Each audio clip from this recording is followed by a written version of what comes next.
In 2001, another German study caused such outrage that all mention of it was banned in some Islamic countries. A book appeared written by an expert in early Semitic languages. It was so controversial that the author published under a pseudonym and will only speak on condition that his identity remains concealed. So gesehen ist es unbedingt erforderlich, den Koran neu zu lesen. In order to understand it correctly, we need a fundamentally new interpretation and reading of the Quran. Dr. Markus Gross helped to translate the book from its original German into English and is willing, openly, to express the author's views. Es wurde schon gesagt, 20%. Ich würde sagen 25%. About a quarter or a fifth of the Quran contains unintelligible words or words which don't make real sense. That number can be vastly reduced with a knowledge of Syriac to, let's say, 5%.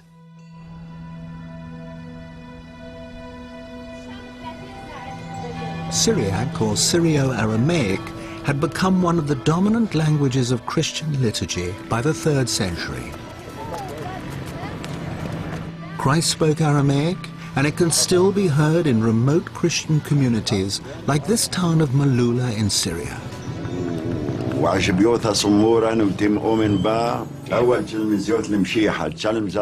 But at the time of Muhammad, Syro-Aramaic was the major written and cultural language of the whole region. Written Arabic was in its infancy. Wir haben bis zum Koran einige Inschriften. There are pre-Islamic inscriptions in Arabic, very short texts, but the first real book written in Arabic is the Quran.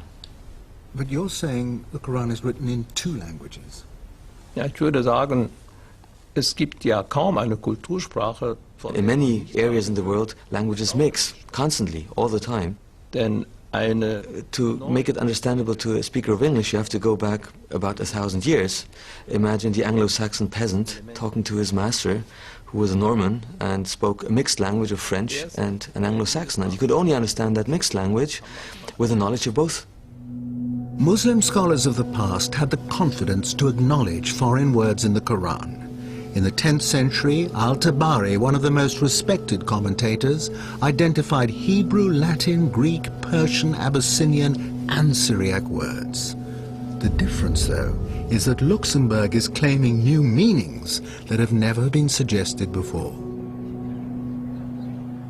How can one German professor challenge the collective judgment of more than 1 billion people, and on what basis?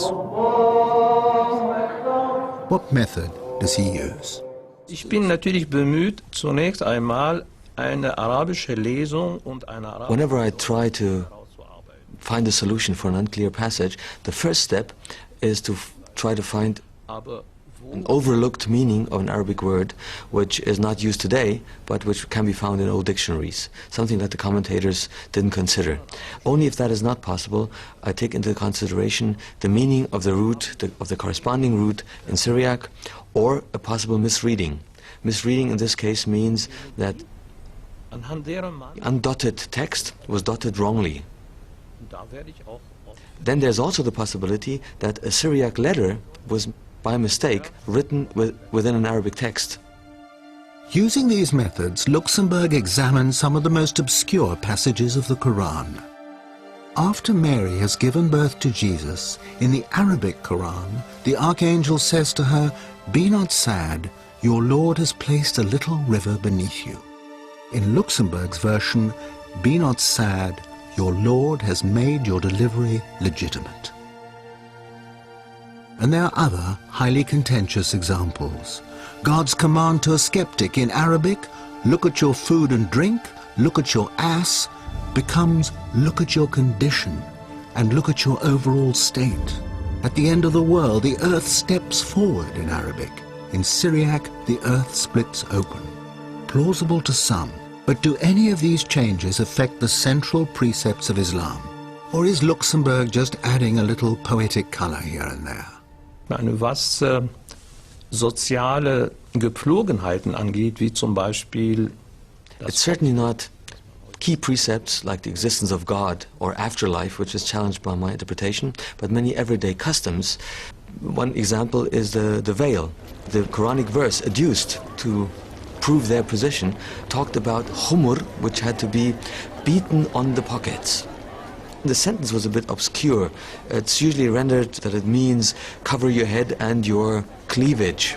And if you have a look at the chador, the veil in Iran, for example, that's exactly what is covered.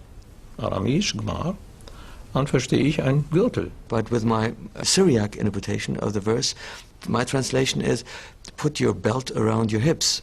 And the belt was a sign of chastity, also especially used by monks. So that makes it much more meaningful. But Luxemburg's interpretation of paradise causes the greatest offense. In the Iranian city of Isfahan, there's a 17th century palace built to represent the gates of heaven.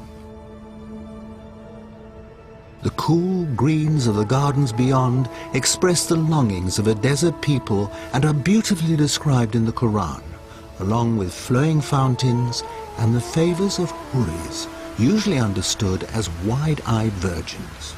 One commentary, but not the Koran, even specifies numbers, 72 for each righteous man. But that doesn't sit well with 7 verses of the Quran that promise the righteous eternal contentment with their wives. Luxemburg believes he has resolved this contradiction. Mit weiß großäugigen Huris verheiraten. There is one passage in the Quran dealing with the Huris in which it says, وَزَوَجْنَاهُمْ بِحُورَ عِينٍ. We have paired them with dark, wide-eyed maidens. That is the traditional understanding of this verse. If you put the dots on the undotted text a little bit differently, what comes out is, we will make you comfortable under white, crystal-clear grapes. For the suicide bomber, then, not the prospect of 72 virgins in paradise, but in Luxemburg's interpretation, a modest bunch of grapes. German study, as far as I'm concerned, is very Christian-centric. It's influenced by the way Bible has been researched and put together. Bible and the Quran are not the same.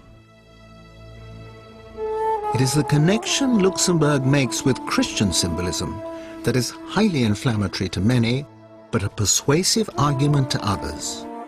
This 5th century fresco in an Egyptian monastery depicts the archangels receiving souls in paradise. Each archangel holds a grape in one hand and in the other cradles the departed souls, who are refreshed with bunches of grapes. The grape motif is repeated in the vestments of the priests of the Syrian Orthodox Church, all relating back to Christ's promise to his disciples at the Last Supper that he will not drink again of the fruit of the vine until he is reunited with them in his Father's kingdom. If foreign words were in the Arabic dictionary at the time of the Prophet, surely they had evolved into an Arabic meaning. So that particular word, even if it is Syriac, must be understood in the way the Arabs understood them. Not as grapes, but as hur, partners in heaven.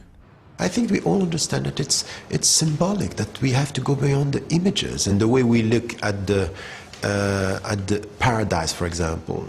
You know, we are not asked to think of this on, you know, in a literal way. This is what is.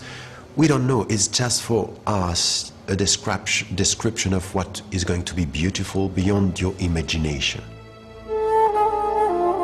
Although Luxemburg's work has been called into question by leading academics and is controversial by its very nature, he believes it opens a door, encouraging linguists, archaeologists and historians to use modern tools to throw further light on the text and its context. For some Muslim scholars, that is in the Quranic spirit of free inquiry and no threat to those who are robust in their faith. This research by Luxemburg and his colleagues doesn't undermine any of the basic tenets, teachings or principles of Islam. What it does, though, is to provide interesting questions. And we as thinking Muslims, as people of the 21st century, that we should say, yes, let's look at what he's providing. Let's not just condemn, but let's also see if this research has a historical base or is it a product of European Orientalism.